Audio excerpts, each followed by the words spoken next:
Comme on le dit souvent, un bienfait n'est jamais perdu.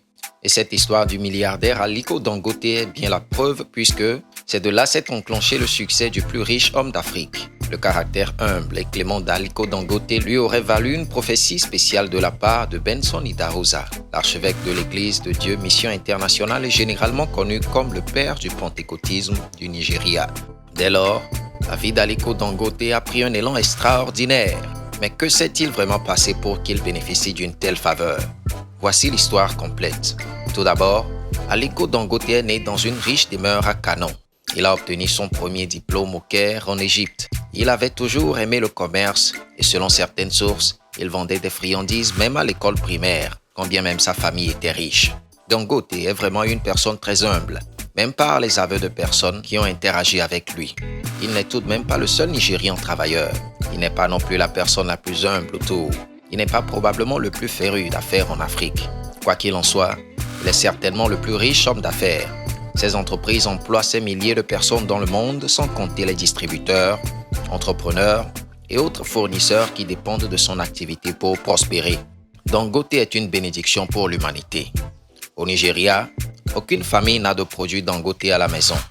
Si ce n'est pas du sucre, c'est du sel. Ou la maison dans laquelle vous vivez a été construite avec du ciment Dangote. Dans le classement mondial des fortunes les plus puissantes, Dangote a été reconnu comme étant la 23e personne en tête. La question est de savoir comment Aliko Dangote a atteint une telle hauteur. La réponse ne sera pas trouvée dans le magazine Forbes ou sur Wikipédia. Il se retrouve dans les Saintes Écritures.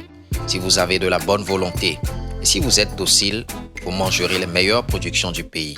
Isaïe 1, verset 19. Au début des années 90, Dangote avait fait la rencontre de l'archevêque Benson Idahosa. En effet, l'archevêque avait des invités qui devraient retourner de toute urgence du Bénin à Lagos pour prendre leur vol à destination des États-Unis. Malheureusement, au moment où l'archevêque a amené ses invités à l'aéroport, on leur a dit que le dernier vol de la journée était surbooké et qu'aucun siège n'était disponible. En fait, les passagers avaient déjà embarqué et étaient sur le point de décoller. Idahosa a demandé que l'avion soit retardé de quelques minutes et s'est dirigé vers le tarmac, où il a été autorisé à s'adresser aux passagers. Il les a suppliés de la situation désespérée de ses invités et a demandé que 2 personnes fassent don de leur siège pour que ses invités se rendent à Lagos. Aucune des personnes dans l'avion ne s'est levée. Certains prétendaient être endormis, d'autres prétendaient prier et l'homme de Dieu attendait avec espoir.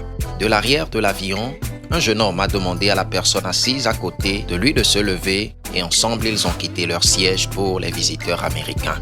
Idahosa l'arrêta dans le couloir de l'avion et demanda « Jeune homme, quel est ton nom et que fais-tu » ?« Je m'appelle Dangote, Aliko Dangote, et voici mon assistant.